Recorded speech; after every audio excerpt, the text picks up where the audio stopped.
దీపం కార్తీక దీపం.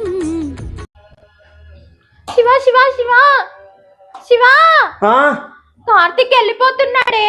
మీ దుంపలు మీరెక్కడ తయారయ్యారా బాబు? వెళ్ళిపోతున్నాడమ్మా. చూస్తున్నా ఆడికి పోరలే అమ్మా, వస్తారు రెండు. శివ అదేంటి అట్లా చేశాడు, వెళ్ళిపోతున్నాడే. పిచ్చండి ఇది. మరి ఏం చేద్దాం? ఏం చేద్దాం శివ, వెళ్ళిపోతున్నాడు. ఈ పనుల్లో కనిపించలేదు. వెళ్ళి తీసుకొని రానా? తీసుకురాపో, ఎలాగో వెజిటేబుల్ రైస్ చేసాక తింటారు. మస్తు షేడ్స్ ఉన్నారా నీలా. పిచ్చిదానా, అది సీరియల్ అది.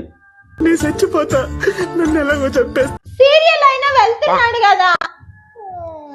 అమ్మా, సీరియల్కి ఏది నిజ జీవితంలో ఏం జరుగుతుందో తెలియదు, కానీ సీరియల్ గురించి కావాల్సి వచ్చింది.